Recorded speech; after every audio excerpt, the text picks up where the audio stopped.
And I was like, where was the lace? That's how good this lace is, for real.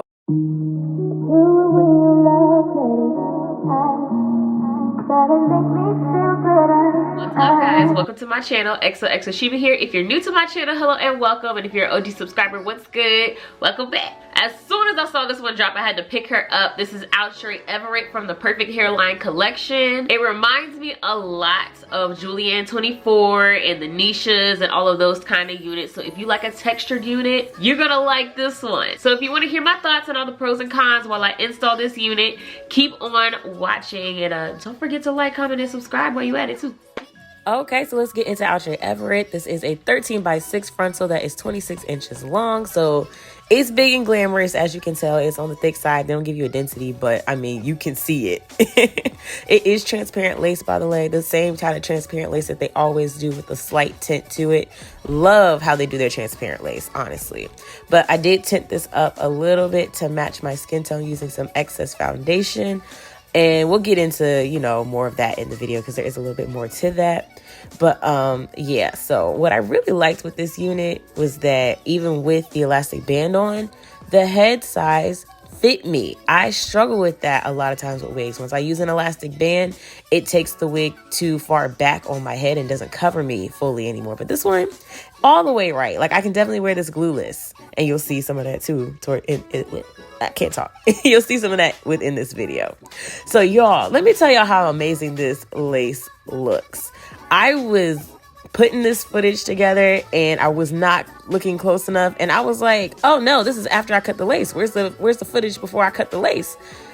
Y'all, I wasn't paying attention. The lace is literally right there. Like, I did not notice. It was kind of around this scene, I think, where I was looking, and I was like, where was the lace? That's how good this lace is, for real. So anyways, here's me actually cutting it off because the lace was there. I just didn't see the excess lace hanging off. But that go to show you, like, the lace is on point. Anyways, I'm real stuck on that. The lace was amazing, y'all. But, you know, I cut jagged to make sure that the hairline kind of goes into my skin without giving, like, a sharp line of demarcation. I feel like we all know that at that point. But I'm going to still say it just in case somebody's new. And as you can see, I typically install my wigs with the lace on, but I didn't do that this time. I don't think I'm going to do that with synthetic frontals anymore because it's not really that necessary to do that with those.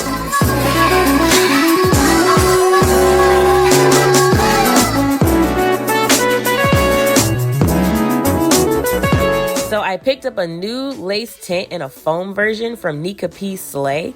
I saw her TikTok and I was like, oh, I want to give that a try because, you know, I like to support Black-owned businesses, especially when it comes to hair stuff, because I feel like we are the top consumers as Black women of these products, and we're not really represented enough, I would say, within, you know, people that you can buy these products from. So when I saw that, I definitely wanted to support. And y'all, this is actually the best lace tint I've ever used. I love it in the foam version. If you hear me talk about lace tints at all, if you remember me talking about it from like 2020, I prefer a watery based lace tint like the foam or the one I was using from Don't Touch My Hair for a while. I like it watery based. I don't like a thick one. I like it to be, you know, like that. And y'all see how that melted down? Like, you could literally wear this glueless after that. It matched my skin so well. I was so impressed with it. I'll have it linked down in my description if you want to try it out. Look at it. Like, the results are there. I don't even have to tell you. It looks good. Like, you cannot tell that's not my scalp anymore. Like, it really got me together where the lace was still a little too light, even with me using, you know, a little bit of foundation on it. Because I actually don't like to use too much foundation on my wigs because I feel like that will also make it cakey. That's why if I do use foundation to tint, I only use, you know, just a little bit.